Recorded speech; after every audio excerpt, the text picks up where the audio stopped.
नमस्कार दोस्तों, बहुत बहुत स्वागत है आपका हमारे इस YouTube चैनल पर जिसका नाम है वाईफाई एग्ज़ाम IQ। हम इस चैनल के माध्यम से आपको ऑल कंपटीशन एग्ज़ाम्स की तैयारी करवाते हैं। तो आज हम लेकर के आए हैं 50 टॉप MCQs। ठीक है, तो इनको सॉल्व करने के लिए आप लोग तैयार हो जाइए। चलिए आज आपके लिए स्क्रीन पर पहला प्रश्न देखिए। सीधे टॉपिक पे आते हैं। भारत की और जो हमारे प्यारे बच्चे नए हैं वो हमारे चैनल को सब्सक्राइब कर लीजिए, लाइक एंड शेयर कर दीजिए अधिक से अधिक मित्रों तक।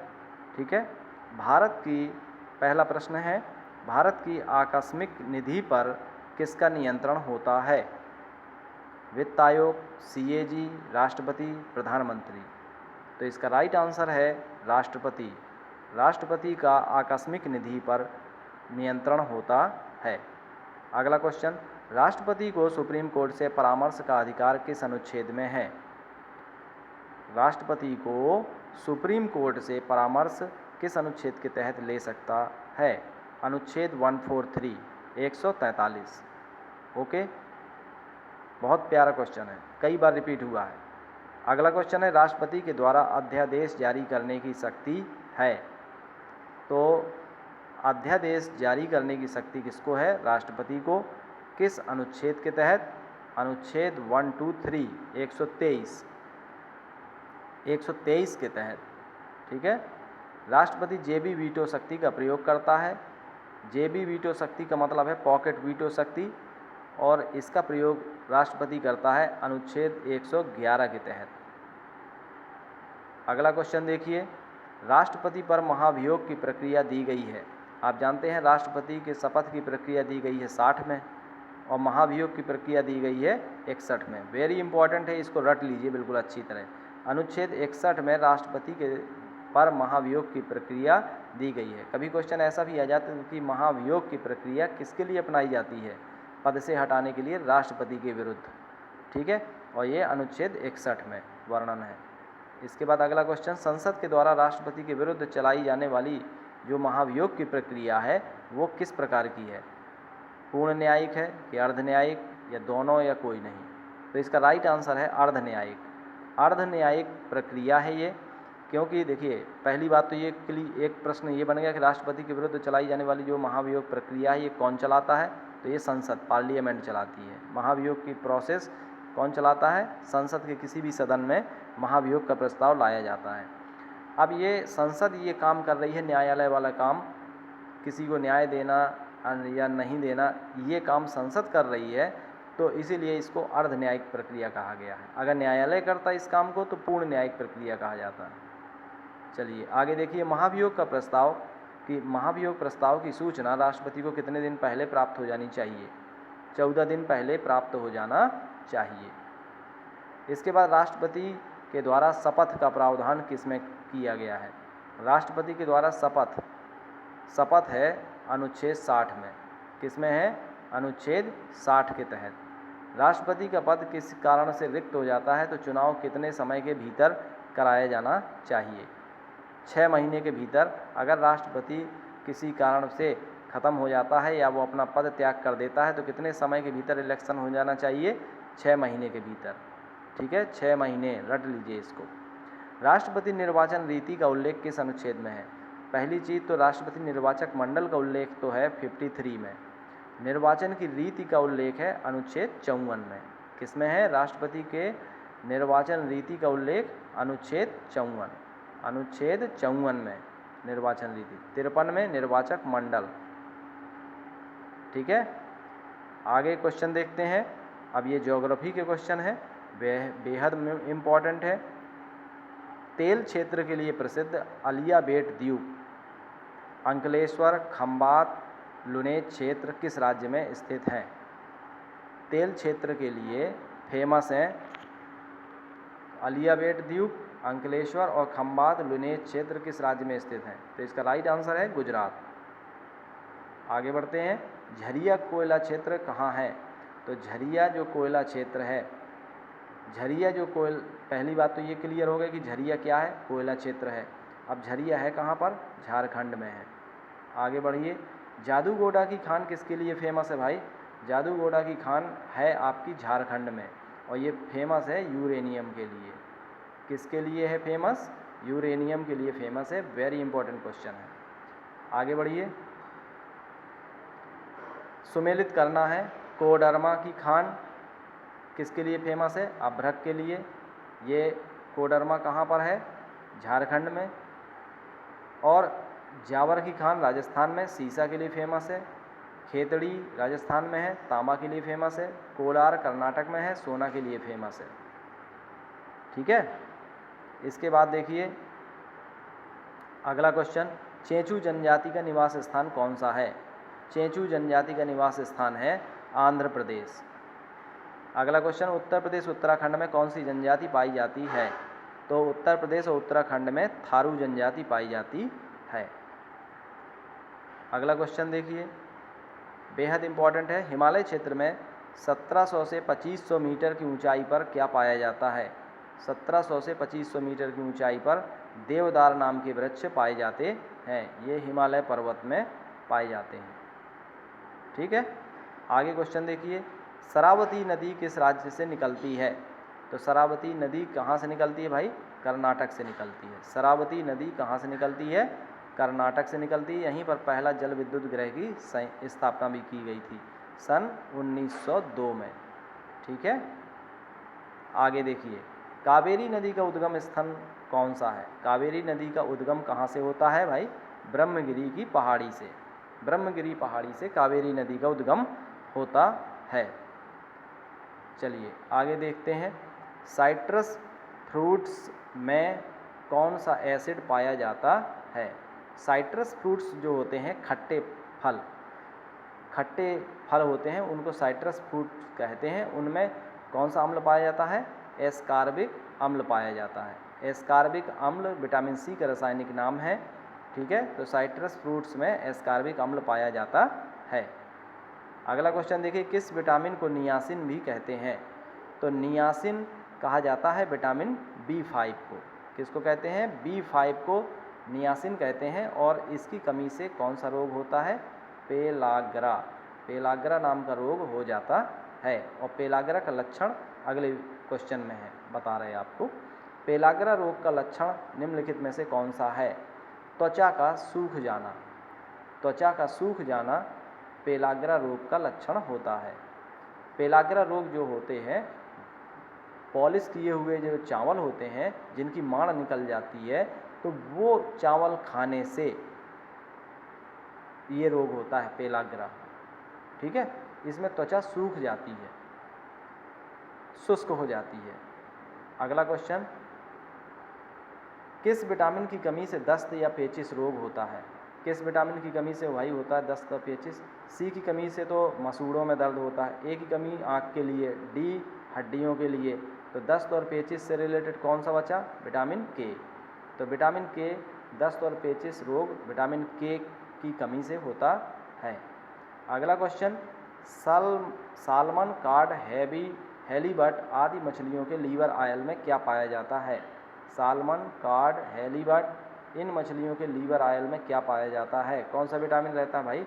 Vitamin D. इनमें कौन सा विटामिन रहता है? विटामिन डी रहता है। अगले क्वेश्चन है, स्त्री और पुरुष में बंधत्व यानी स्टेरिलिटी किस विटामिन की कमी से होता है? बंधत्व स्त्रियों में बांझपन, पुरुषों में निसंतानता का जो रोग होता है वो किस विटामिन की कमी से होता है? तो विटामिन ई। विटामिन ई संतान उत्पत्ति के लिए जिम्मेदार विटामिन है। इसकी अगर कमी हो गई तो फिर संतान की उत्पत्ति नहीं हो सकती है। चलिए आगे देखते हैं, किस विटामिन की कमी से एनीमिया रोग हो जाता है? एनीमिया यानी खून की कमी, तो ये विटामिन B12 की कमी से एनीमिया रोग हो जाता है। अगला क्वेश्चन, हीमोग्लोबिन क्या है? हीमोग्लोबिन का संकेत है Hb। ठीक है। हीमोग्लोबिन एक लौह युक्त प्रोटीन होती है। लौह युक्त प्रोटीन, तो यानी हीमोग्लोबिन क्या है? एक प्रकार की प्रोटीन है। ठीक है। हीमोग्लोबिन की जांच डॉक्टर अक्सर करवाते हैं मरीज की, क्योंकि उससे ये पता चलता है कि इसके शरीर में लौह युक्त प्रोटीन कितनी है, यानी कि शरीर में ताकत कितनी बची है, उससे हीमोग्लोबिन से पता चलता है। जो प्रेगनेंसी महिलाएं होती हैं उनके हीमोग्लोबिन पर बहुत ध्यान दिया जाता है, क्योंकि डिलीवरी के समय खून ब्लीडिंग ज़्यादा होने की वजह से उनको ब्लड की हीमोग्लोबिन की ज़्यादा ज़रूरत होती है। इसीलिए डॉक्टर प्रयास ये करते हैं कि 9वें महीने के अंत तक 9वें महीने तक कम से कम 11-12 पॉइंट HB या हीमोग्लोबिन हो जाना चाहिए, वरना डिलीवरी टाइम पे दिक्कत हो सकती है, खून की कमी का शिकार हो सकती है माँ। चलिए, विटामिन क्या है? विटामिन क्या चीज़ है भाई? विटामिन है कार्बनिक यौगिक। विटामिन क्या है? कार्बनिक यौगिक है। ठीक। ऊर्जा उत्पादक तो कार्बोहाइड्रेट होता है, शरीर की वृद्धि में सहायक प्रोटीन होता है, अकार्बनिक नहीं होता ये, तो ये नहीं हो सकता, कार्बनिक यौगिक है। याद रखिएगा, विटामिन क्या है? विटामिन में कार्बन पाया जाता है, कार्बनिक यौगिक होते हैं। जैसे विटामिन हरी सब्जियों में पाया जाता है, तो हरी सब्जियां हैं कोई भी है तो उसमें कार्बनिक तत्व रहते हैं, ठीक है। तो इसीलिए विटामिन क्या है? एक कार्बनिक है। अब विटामिन जो कहते हैं ना कि विटामिन का मतलब मूल कार्य क्या है, तो विटामिन का कार्य है शरीर की रोगों से रक्षा करना। ये तो हो गया विटामिन का कार्य, रोगों से रक्षा करना। प्रोटीन का काम है लंबाई बढ़ाना, प्रोटीन का लंबाई बढ़ाना। कार्बोहाइड्रेट जो होता है वो शरीर को ऊर्जा देता है, जो फैट होता है वसा, तो वो भी शरीर को ऊर्जा देता है, शरीर को मोटा करता है। खनिज लवण जो होते हैं वो भी, उनका भी महत्वपूर्ण योगदान है, उपापचय की क्रियाओं में उनका बहुत महत्वपूर्ण योगदान है, ठीक है। चलिए आगे देखते हैं। भारत का जलवायु वर्गीकरण किस विद्वान ने किया था? बताइए आप लोग, थार्नवेट, कोपेन, ट्रिवार्था या उपर्युक्त सभी? तो इसका राइट आंसर है उपर्युक्त सभी। जलवायु वर्गीकरण भारत का किस विद्वान ने किया था? उपर्युक्त सभी ने किया था। आम्र वर्षा भारत के किस क्षेत्र में होती है? तो आम्र वर्षा ये होती है भाई मालाबार तट में, इसी को फूलों वाली बौछार कहते हैं। तो आम्र वर्षा कहाँ होती है? मालाबार तट में होती है। इसके बाद ब्राह्मणी और वैतरणी सहायक नदियाँ, ब्राह्मणी और वैतरणी की जो सहायक नदियाँ होती हैं वो किसकी सहायक नदी हैं? तो ये महानदी की सहायक नदी है। ब्राह्मणी और वैतरणी महानदी की सहायक नदी है। आगे देखते हैं, रेगुर मिट्टी का दूसरा नाम क्या है? रेगुर मिट्टी का दूसरा नाम है काली मिट्टी। रेगुर मिट्टी का दूसरा नाम क्या है? काली मिट्टी है। आगे देखिए, पाखाल और कावला वन्यजीव अभयारण्य कहाँ पर है? पाखाल और कावला वन्यजीव अभयारण्य कहाँ पर है? आंध्र प्रदेश में स्थित है। पाखाल और कावला वन्यजीव अभयारण्य कहाँ पर है? आंध्र प्रदेश में। इसके बाद नारकोंडम और बैरन ज्वालामुखी द्वीप कहाँ पर है? ये अंडमान निकोबार द्वीप समूह में है और जो कि बंगाल की खाड़ी में स्थित है। तो नारकोंडम और बैरन ज्वालामुखी द्वीप कहाँ पर हैं? बंगाल की खाड़ी में, पूर्वी तट पर, ठीक है। ये इस एरिया में ये बैरन और नारकोंडम द्वीप हैं। इसके बाद आगे बढ़ते हैं, प्रवाल निर्मित द्वीप कौन सा है? पम्बन द्वीप, श्रीहरिकोटा द्वीप, न्यूमूर, बैरन? तो इसका राइट आंसर है श्रीहरिकोटा द्वीप, ये जबकि आंध्र प्रदेश में है। सतीश धवन अंतरिक्ष केंद्र यहीं पर है, श्रीहरिकोटा द्वीप में।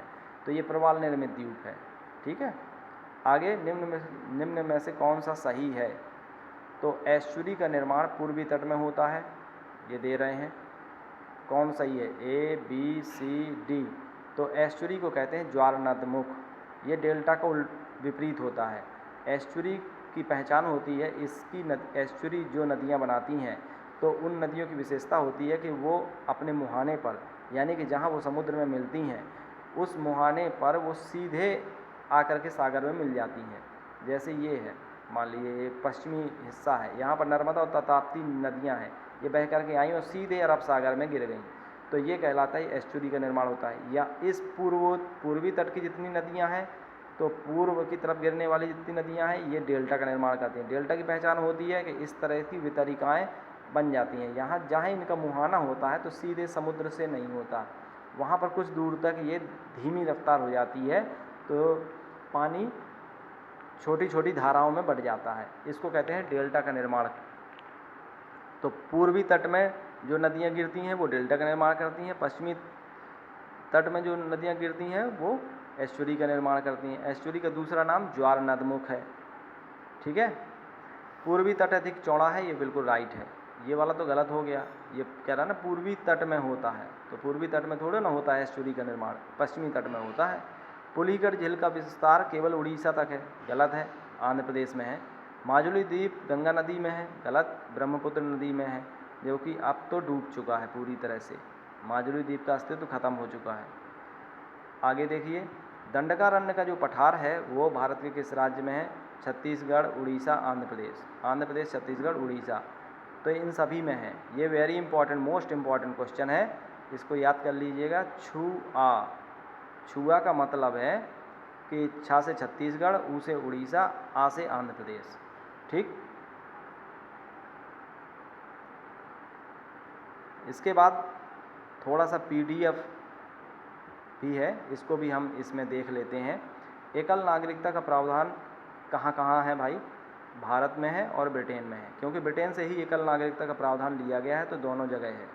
ठीक है, एकल नागरिकता में होता क्या है कि पूरे भारत की एक ही नागरिकता होगी, ऐसा नहीं कि वो भारत की भी नागरिकता है और राज्य की भी नागरिकता है। जैसे कि अमेरिका में होता है दोहरी नागरिकता का प्रावधान, वहाँ अमेरिका का तो नागरिक है ही है, यूएसए का, और साथ में जो प्रांत हैं जैसे कैलिफोर्निया प्रांत है, तो कैलिफोर्निया की भी नागरिकता मिलती है और यूएसए की भी मिलती है। यहाँ जबकि अलग अलग नहीं है, एक मिलेगी भाई नागरिकता। नागरिकता के संबंध में विधि बनाने की शक्ति किसको है भाई? संसद को है। बेरूबारी मामला सन 1960 में, बेरूबारी मामला कब का है? सन 1960 ईस्वी का है। केशवानंद भारती बनाम केरल मामला सन 1973 का है। बेरूबारी मामले में क्या है कि उद्देश्य का संविधान का अंग नहीं है। केशवानंद भारती में क्या है? उद्देश्य का संविधान का अंग है, उद्देश्य का संविधान का अंग है। 42वें संशोधन 1976, 42वें संशोधन 1976 में कहा गया था कि मतलब उनमें 3 चीज़ें जोड़ी गई थी, समाजवादी, पंथ निरपेक्ष, अखंडता शब्द प्रस्तावना में जोड़े गए थे। संविधान की प्रस्तावना में ये शब्द किस अनुच्छेद के तहत जोड़े गए थे? किस संशोधन के तहत? 42वें संशोधन 1976 के तहत। तो इसको याद करने का सा पा आ, सपा, तो ऐसे याद कर सकते हैं। गणराज्य किसे कहते हैं? भारत का राष्ट्राध्यक्ष निर्वाचित होगा, ना कि वंशानुगत। जहाँ पर निर्वाचन होगा राष्ट्राध्यक्ष का, वो गणराज्य कहा जाएगा। ब्रिटेन में संसद की सर्वोच्चता है, गुड, क्योंकि संसदीय शासन प्रणाली वहीं से तो ली गई है, ब्रिटेन से। अमेरिका में न्यायपालिका की सर्वोच्चता है। अमेरिका में किसकी सर्वोच्चता है? न्यायपालिका की। ठीक है, और भारत में फिर संविधान सर्वोच्च है। ये देखिए, भारत में कौन सर्वोच्च है? संविधान। अगला देखिए, दो शासन प्रणालियाँ होती हैं, अध्यक्षात्मक शासन प्रणाली और संसदीय शासन प्रणाली। अध्यक्षात्मक और संसदीय, इन दोनों के बारे में जान लेते हैं। अध्यक्षात्मक में क्या होता है कि कार्यपालिका का जो वास्तविक प्रधान होता है वो राष्ट्रपति होता है, जैसे अमेरिका में। ठीक है, लेकिन संसदीय जो शासन प्रणाली होती है उसमें कार्यपालिका का नाम मात्र का प्रधान होता है राष्ट्रपति। अपने यहाँ है हिंदुस्तान में नाम मात्र का प्रधान है राष्ट्रपति। ठीक है, और ये प्रणाली कहाँ पर है? संसदीय शासन प्रणाली इंग्लैंड में है और भारत में है। इंग्लैंड ही से तो ली है भारत ने। अगला क्वेश्चन, अनुच्छेद 75। अनुच्छेद 75 में कहा गया है, मोस्ट इम्पॉर्टेंट है, कि मंत्रिपरिषद लोकसभा के प्रति उत्तरदायी होती है। ठीक है, न्यायालय जो होता है मूल अधिकारों को संरक्षण प्रदान करता है, किंतु मूल अधिकार पूर्ण या आत्यंतिक नहीं है। राज्य द्वारा उन पर निर्बंधन लगाया जा सकता है। जो न्यायालय होते हैं मूल अधिकारों को संरक्षण प्रदान करते हैं। ठीक है, किंतु जो मूल अधिकार होते हैं पूर्ण आत्यंतिक नहीं होते हैं, राज्य के द्वारा उन पर निर्बंधन लगाया जा सकता है। तो मूल अधिकारों का संरक्षक कौन हुआ? न्यायालय। क्वेश्चन अगर आ जाए मूल अधिकारों का संरक्षण कौन प्रदान करता है? न्यायालय उनकी रक्षा करता है, कहने का मतलब। और मूल अधिकार पूर्ण नहीं है, राज्य द्वारा उन पर निर्बंधन भी लगाया जा सकता है। इसके बाद देखिए, राज्य का मतलब है सरकार से, संविधान के द्वारा सरकारी गवर्नमेंट बॉडी से। इसके बाद है संविधान के द्वारा नागरिकों को 7 मूल अधिकार दिए गए, प्रदान किए गए। कितने मूल अधिकार प्रदान किए गए थे? संविधान के द्वारा नागरिकों को 7 मूल अधिकार पहले प्रदान किए गए थे। ठीक है, अब वर्तमान में कितने बचे हैं भाई मूल अधिकार? अब पहले संविधान निर्माण के समय 7 थे, अब कितने हैं? 44वें संशोधन 1978 के द्वारा संपत्ति का जो मूल अधिकार है वो भाग 3 से हटाकर अनुच्छेद 300 का के अंतर्गत कानूनी अधिकार के रूप में अंतर्विष्ट किया गया है। तो पहला क्वेश्चन तो ये बनता है कि जो 7 मूल अधिकारों में कौन सा मूल अधिकार हटाया गया? तो वो तो है संपत्ति का मूल अधिकार। अब कहाँ से हटाया गया इसको? भाग 3 से। कहाँ जोड़ा गया? 300 का में। है क्या ये? विधिक अधिकार है, कानूनी अधिकार है। किस संशोधन के तहत ऐसा हुआ? 44वां संशोधन 1978 के तहत। ठीक है, अगला क्वेश्चन है कल्याणकारी राज्य की अवधारणा का संबंध किससे है? राज्य के नीति निर्देशक तत्वों से है। कल्याणकारी राज्य की अवधारणा का संबंध नीति निर्देशक तत्वों से है। आगे देखिए, नीति निर्देशक तत्व किस संविधान से लिए गए हैं? आयरलैंड के संविधान से। नीति निर्देशक तत्व न्यायालय के द्वारा प्रवर्तनीय नहीं है, जबकि मूल अधिकार न्यायालय द्वारा प्रवर्तनीय हैं। ठीक है, तो ये आयरलैंड के संविधान से लिए गए। इन्हें न्यायालय के द्वारा लागू नहीं कराया जा सकता।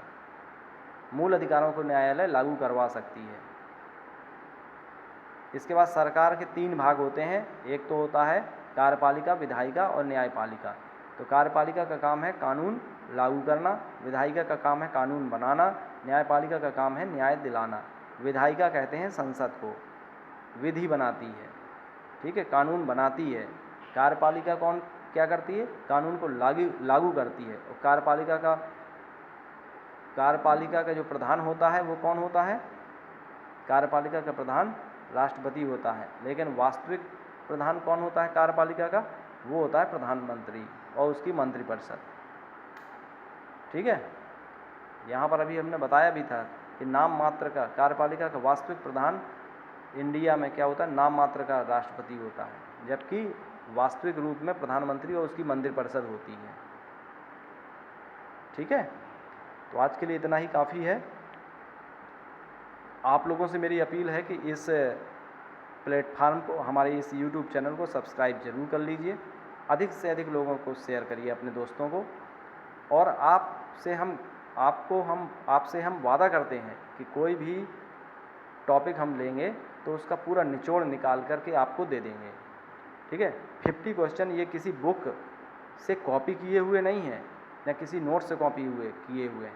ये हमारी टीम के द्वारा स्वयं मेकअप किए हुए हैं, स्वयं इनका निर्माण किया गया है, इनको बनाया गया है, आपके लिए मेहनत की गई है, जिससे आप लोग सफलता की ऊंचाइयों को छुएं, हर एग्ज़ाम को क्वालिफाई करें। आप लोग जिस प्रिपरेशन में आप लोग लगे हुए हैं, तो आप लोगों से यही अपील है कि आप लोग प्रतिदिन जो भी हम मटेरियल प्रोवाइड करते हैं उसको स्टडी करते जाएं हमारे साथ साथ।